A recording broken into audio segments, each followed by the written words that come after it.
পিতা পুত্র পবিত্র আত্মার নামে আমেন। অনেকের কাছে মানব জীবন জন্ম থেকে মৃত্যু পর্যন্ত একটি যাত্রা মাত্র, কিন্তু আমাদের ক্যাথলিক বিশ্বাস শিক্ষা দেয় যে মৃত্যু শেষ নয়, বরং এটি অনন্ত জীবনের পথে একটি প্রবেশদ্বার। এই সত্যই প্রতিফলিত হয়েছে সাধু পলের এই বাণীতে। পার্থিব বিষয়ের প্রতি নয়, বরং ঊর্ধ্বের বিষয়গুলির প্রতি মন দাও। কলসীয় 3:2।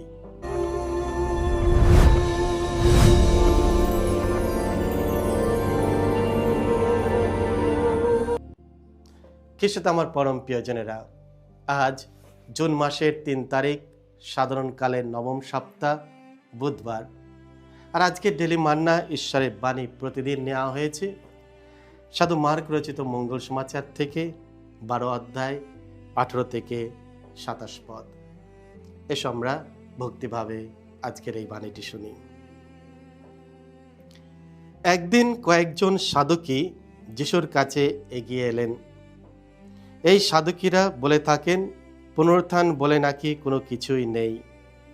তারা যিশুকে জিজ্ঞেস করলেন, গুরু, মসিহ তো আমাদের এর জন্য এই লিখিত নির্দেশ দিয়ে গেছেন যে কারো ভাই যদি স্ত্রীকে রেখে অথচ কোনো সন্তান না রেখেই মারা যায়, তাহলে সে যেন ওই বিধবা স্ত্রীকে গ্রহণ করে ভাইয়ের বংশ রক্ষা করে। এখন এক সময় 7টি ভাই ছিল। বড় ভাইটি বিয়ে করলো আর কোনো সন্তান না রেখেই মারা গেল। তখন মেজ ভাইটি দাদার বিধবা স্ত্রীকে গ্রহণ করলো, আর সেও কোনো সন্তান না রেখেই মারা গেল। তারপর সেজটিরও তাই ঘটল। শেষে দেখা গেল সেই 7টি ভাইয়ের কেউ কোনো সন্তান রেখে যায়নি, আর সকলেই শেষে সে মেয়েটি নিজেই মারা গেল। তাহলে পুনরুত্থানের সময়ে তারা সবাই যখন পুনরুত্থান করবে, মেয়েটি তখন তাদের কার স্ত্রী হবে? তারা তো 7 জনেই ওকে বিয়ে করেছিল। যিশু উত্তর দিলেন, আসলে আপনারা শাস্ত্রের অর্থও বোঝেন না, আর ঈশ্বরের শক্তি যে কতখানি তাও বোঝেন না। সেই জন্য আপনারা এমন ভুল ধারণা নিয়ে বসে আছেন।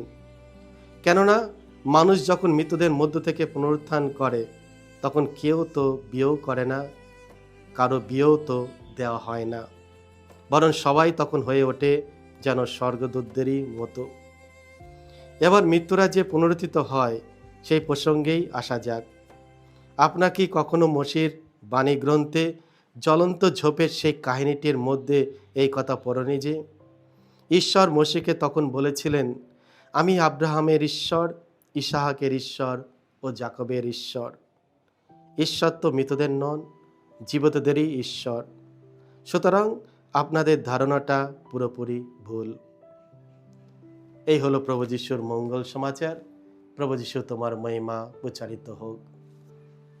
যিশু হলেন পরিপূর্ণ শিক্ষক, আ পারফেক্ট টিচার।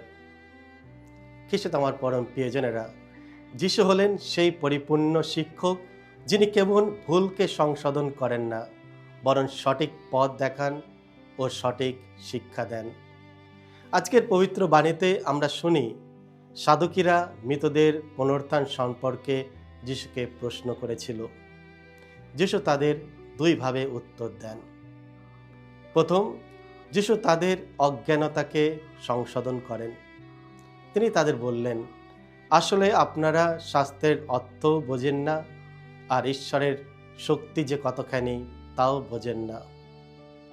যিশু তাদের বুঝিয়ে দিলেন যে পুনরুত্থান সম্পর্কে তাদের ধারণা ভুল ছিল। তিনি আরও প্রকাশ করলেন যে তারা শাস্ত্র সম্পর্কে কোনো জ্ঞান ও ধারণা নেই। এর দ্বারা বোঝা যায় শাস্ত্র জানা কত গুরুত্বপূর্ণ। ঈশ্বর নিজেকে শাস্ত্রের মাধ্যমেই প্রকাশ করেছেন, তাই ঈশ্বরকে জানতে হলে আমাদের শাস্ত্র জানতে হবে। শাস্ত্র সম্পর্কে অজ্ঞানতা মানেই খ্রিস্ট সম্পর্কে অজ্ঞানতা। যদি আমরা শাস্ত্র না জানি, তবে সাধুকীদের মতো অজ্ঞানতার মূর্খ হয়ে ভুল ধারণায় জীবন কাটাবো। একটি ভালোভাবে পড়া বাইবেল আত্মাকে পরিপুষ্ট করে। বাইবেল পাঠ শুধু আমাদের তথ্য দেয় না, বরং আমাদের জীবনকে রূপান্তরিত করে। কারণ যত বেশি আমরা বাইবেল পড়ি, ততই তার গভীরতা ও জ্ঞানের ভাণ্ডার আবিষ্কার করি।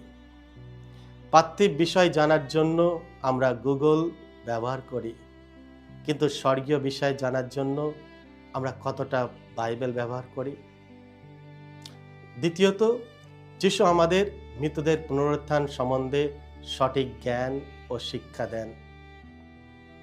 যিশু তাদের বললেন, কেননা মানুষ যখন মৃতদের মধ্য থেকে পুনরুত্থান করে, তখন কেউ তো বিয়েও করে না, কারো বিয়েও দেওয়া হয় না, বরং সবাই তখন হয়ে ওঠে যেন স্বর্গদূতদেরই মতো।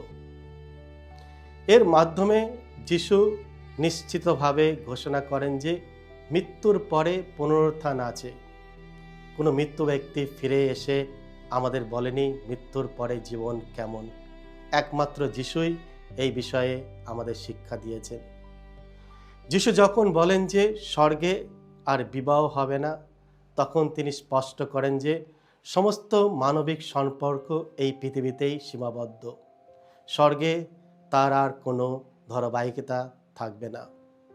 অতএব আমাদের উচিত পৃথিবীতে থাকাকালীন আমাদের সম্পর্কগুলোকে যতটা সম্ভব সুন্দরভাবে গড়ে তোলা, কারণ পরে আর সেই সুযোগ থাকবে না।